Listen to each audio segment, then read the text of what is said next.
अगर सांसारिक जीवन जीना है तो हल्का भोजन करिए, और साधु महात्मा मनीषी चिंतक विचारक बनना है तो अग्नि के कम से कम संपर्क का भोजन करिए। आपको जीना कैसा है, सब सबसे बड़ी समस्या है। प्रॉब्लम कहां हो रही है? प्रॉब्लम यही हो रही है कि दिनचर्या तो हमारी मजदूरों वाली है कि सवेरे 8 बजे पल्लेदारी विभाग में लेकर निकल गए, दिन भर ऑफिस में भाग दौड़ करते रहे, लौट के आए 10 बजे घर। और अब जीना कैसा चाहते हैं? जैसे साधु संत जीते। तो पहले ये निर्धारित तो करो भैया कि हम किस जीवन शैली में जी रहे हैं। उस जीवन शैली में जीवनी ऊर्जा, शारीरिक ऊर्जा, मानसिक ऊर्जा, भौतिक ऊर्जा, देव ऊर्जा, अंतरिक्ष ऊर्जा, ब्रह्म ऊर्जा, जठराग्नि की ऊर्जा, इनमें असंतुलन मत करो,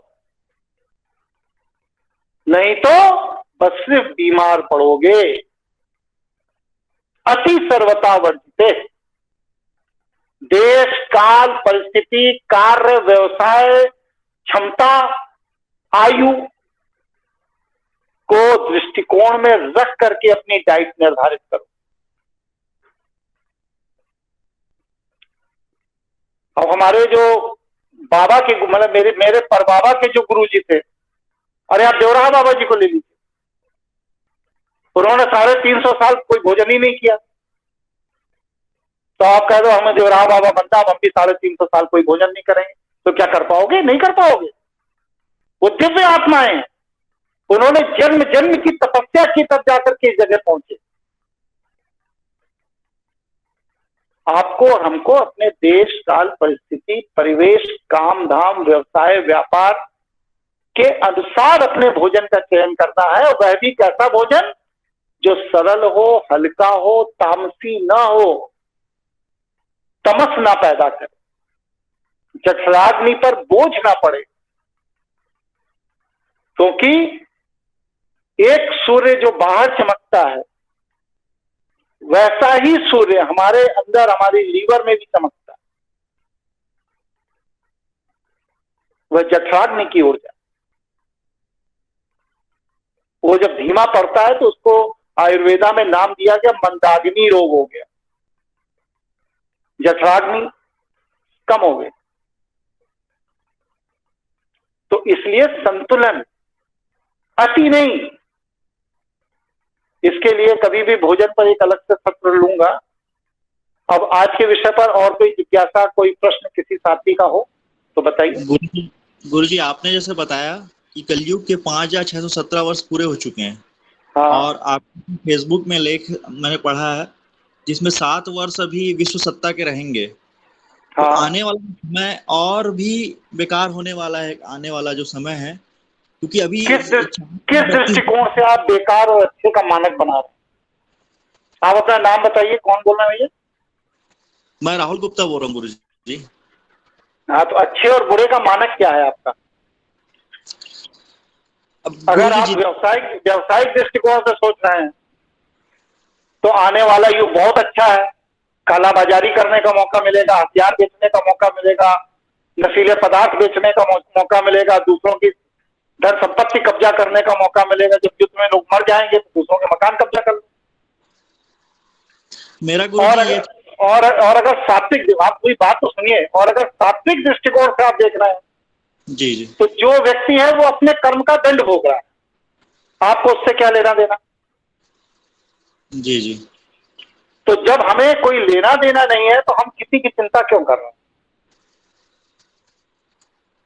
अच्छे बुरे का मानक क्या है, वही तो मैं आपसे जानना चाहता हूं। गुरुजी हम जैसे मैं सोचता हूँ कि हमारी आने वाली पीढ़ियां और अच्छा हो, क्योंकि जैसे कुछ बातें हमने सीखी कि वैक्सीनेशन हो गया, वो पूर्णतः गलत है। मैंने अपने बच्चे को वैक्सीन नहीं दिया, तो मैं अपने आने वाली पीढ़ियों को और आने वाले समाज को और अच्छा करना चाहता हूँ। तो मतलब प्रकृति की व्यवस्था के विपरीत जाकर अच्छा करना चाहते हैं, या प्रकृति की जो व्यवस्था है उसमें अच्छा करना चाहते हैं? जो भी व्यवस्था हमारे पास है उसमें कुछ अच्छा हो सके। बस एकदम सही जगह।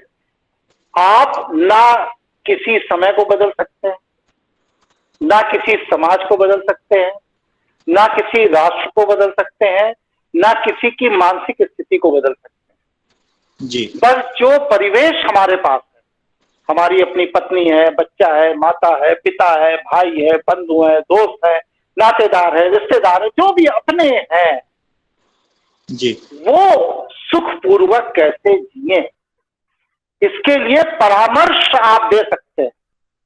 हमारे न जाने कितने जानने वाले हैं, उसमें हमारे लोगों ने नहीं वैक्सीनेशन किया और उनके माता पिता, भाई बहन, पत्नी, बच्चे सब जाके वैक्सीन लगवा के चले आए। आप क्या कर लो? हर व्यक्ति स्वतंत्र है, हर व्यक्ति अपने काल को भोगने के लिए पृथ्वी पर आया है। तो जब आपके परिवार में मान लो किसी को कष्ट बदा है, किसी को कष्ट लिखा है, वह अपने पूर्व जन्मों में इतने पाप कर चुका है कि अब वो कष्ट भोगने के लिए ही जन्म ले रहा है, तो आपकी समझाई बात उसको समझ में नहीं आएगी। आप व्यर्थ परेशान है कि वो सुखी रहे। जी जी जी परामर्श देना चाहिए, सलाह देना चाहिए, रास्ता बताना चाहिए, ईश्वर की जो व्यवस्था है वो बता देना चाहिए। लेकिन व्यक्ति करेगा कब? जब उसका पूर्व जन्म का संचित संस्कार आपकी बातों के अनुरूप होगा। अगर पूर्व जन्म का संचित संस्कार आपकी बातों के अनुरूप नहीं है, तो कौन सी मां चाहती है कि उसका बेटा आवारा हो जाए, लुच्चा हो जाए, लफंगा हो जाए, दारूबाज हो जाए? कौन मां चाहती है? लेकिन क्या हो नहीं रहे? विद्यालयों से ज्यादा भीड़ शराब के ठेकों पर लग रही है। कौन कहता है कि चल के शराब पियो? कहीं कोई ट्रेनिंग होती है उसकी? कहीं कोई डिप्लोमा कोर्स है? कहीं 3 साल का डिग्री कोर्स है दारू पीने का? कुछ नहीं है। लेकिन इसके बाद भी लोग पी रहे हैं क्योंकि उनके पूर्व जन्म के संचित संस्कारों में उन्होंने व्यसन को पाल लिया, राहु को पाल लिया। इसलिए वो बिना किसी डिग्री, डिप्लोमा, ट्रेनिंग, प्रशिक्षण के दारू के ठेके पर जाके दारू पी रहे। तो आप किसी के संस्कार को नहीं बदल सकते गुप्ता जी, ना किसी के आचार विचार को बदल सकते। आपका कार्य है आप अपना उत्थान करें और दूसरे को उत्थान करने का परामर्श दें। वो उत्थान करे या ना करे ये उसके संस्कारों पर निर्भर है, उसकी बौद्धिक क्षमता पर निर्भर है, उसकी वैचारिक क्षमता पर निर्भर है, उसकी योग्यता, उसकी रुचि पर निर्भर है, उसकी इंद्रियों के नियंत्रण पर निर्भर है। ये आपके नियंत्रण का विषय नहीं। समझ में आ गई मेरी बात?